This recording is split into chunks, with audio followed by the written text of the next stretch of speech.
Alrighty then, let's talk Halo Infinite. As a majority of you know, Halo Infinite came out a few weeks ago as a quote-unquote open beta for the people. It has a lot of issues, so I want to talk about some of those issues and why I actually enjoy the game and why I actually dislike the game. I didn't know if I wanted to start off with the good parts or the bad parts of Halo Infinite first. I have so little things to say about what is good about Halo Infinite, so I think I'm going to start with there.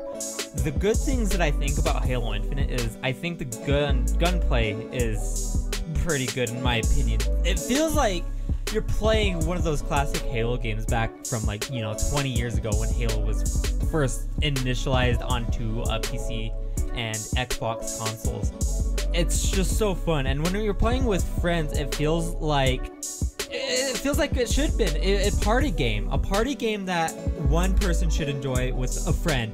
I don't think you would have much fun personally as a solo experience. It feels way too much like you have to have a second person or third, fourth, up to 12 people even, because it just doesn't seem like it would be much fun. I've played a bit of solo. I don't have that much fun playing solo because, to me, like I said earlier, it's a party game.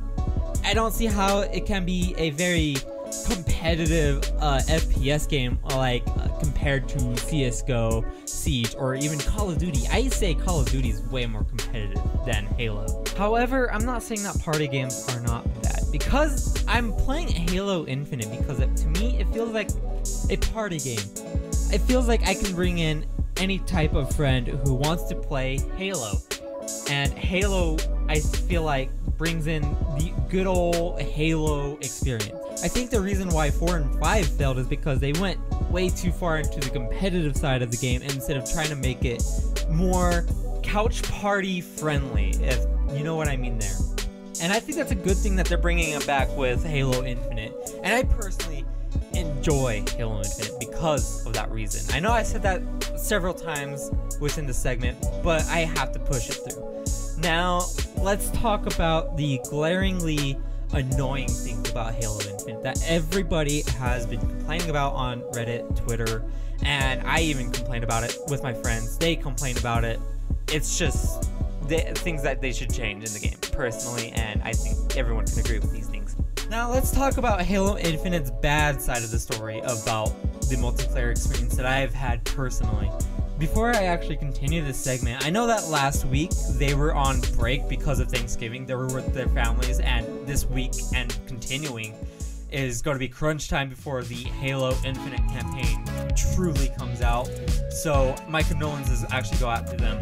And another thing that I want to say is I know that the developers and the community managers have been trying to listen to people's inputs and about how they feel about the game.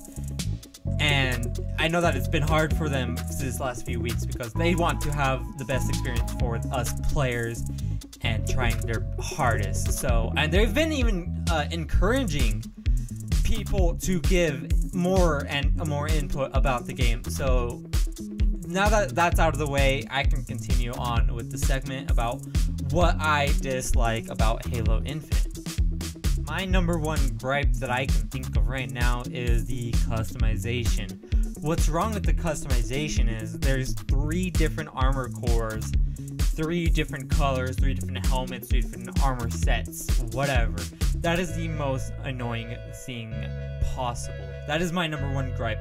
I think what they could fix it or do something similar is follow Halo Reach's example of how they did their customization. Because some of the armor sets you had to accomplish one massive goal. Like there was accomplishments for getting so many assassinations. Even though it was a pain in the actual ass to get some of these accomplishments, it was still something people could work for, or they could be proud of something they worked hard for in a video game. There is not much of an accomplishment in Halo Infinite besides, look at me, I got high rank, But besides that, that's a different story. I don't really care much about ranks, personally. I will talk about that in just a second.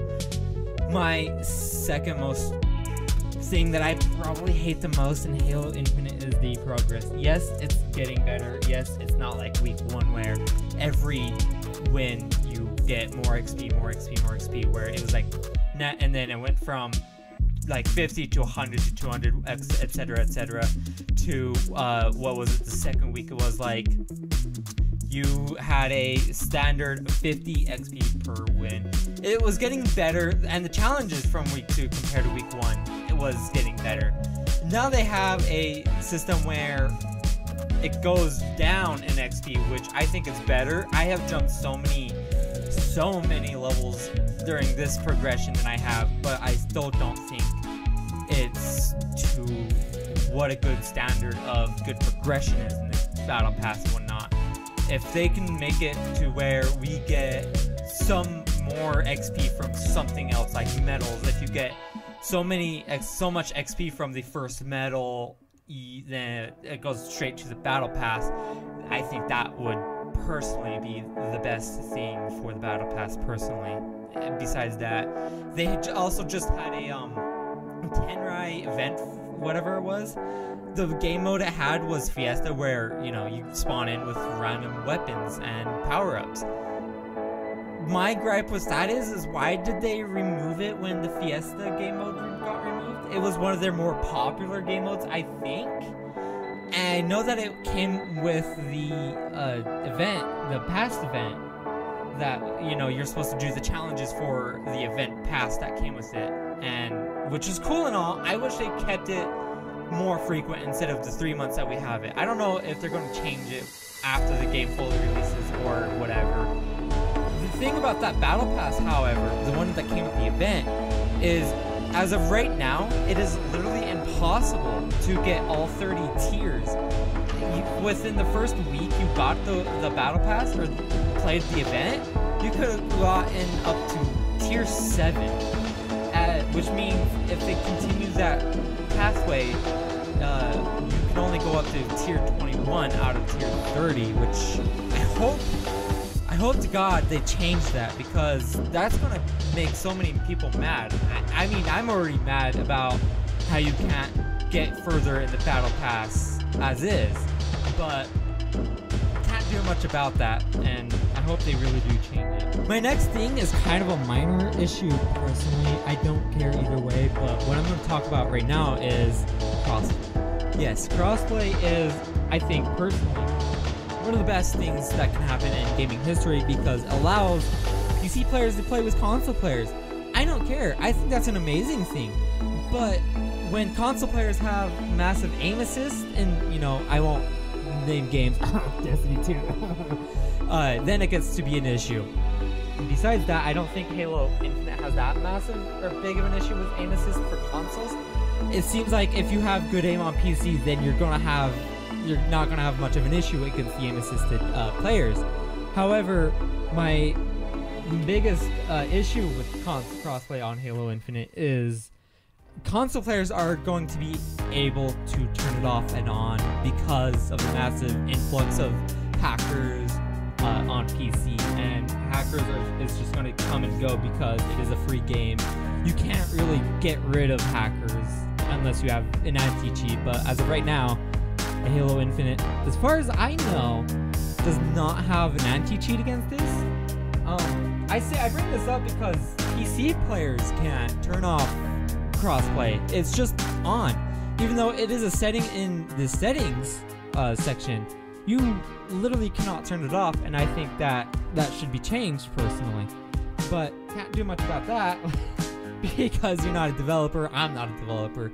We can only hope that the developers of 343 listen to that part. And I completely respect what they're doing to console players. I don't think they should come on to PC game and have to deal with the hackers, the cheaters, and whatnot. I think that's bull for them, and I really feel bad for the console players having to come on here and deal with that stuff. I don't know if my next issue is everybody's having the same issue, but I know one of my friends, and actually a few, not even one of my friends, a few of my friends have this issue where you melee and you completely miss and you lose a person.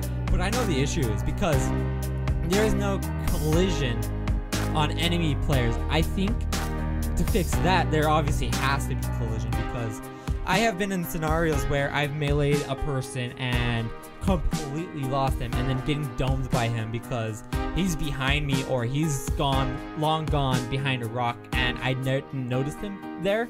But my melee always whiffs because there is no not tracking. The tracking in the game is bad, but that's a different story. I don't really want to get into it. That needs to be fixed personally, but I don't really want to get into it.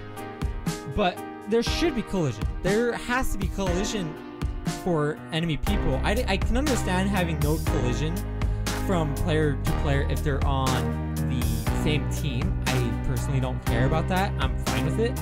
There's no collision on enemy people, and I think that's weird. And I think that's what makes meleeing so inconsistent and so random at times.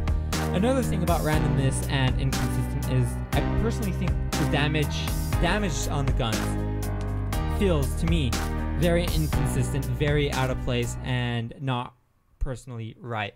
Because I've done sometimes where I would just go nuts, where I would pop off, kill a bunch of people, and I feel like, yeah, the damage at that point, it doesn't feel like it's bad at all. It feels like it should feel how it feels.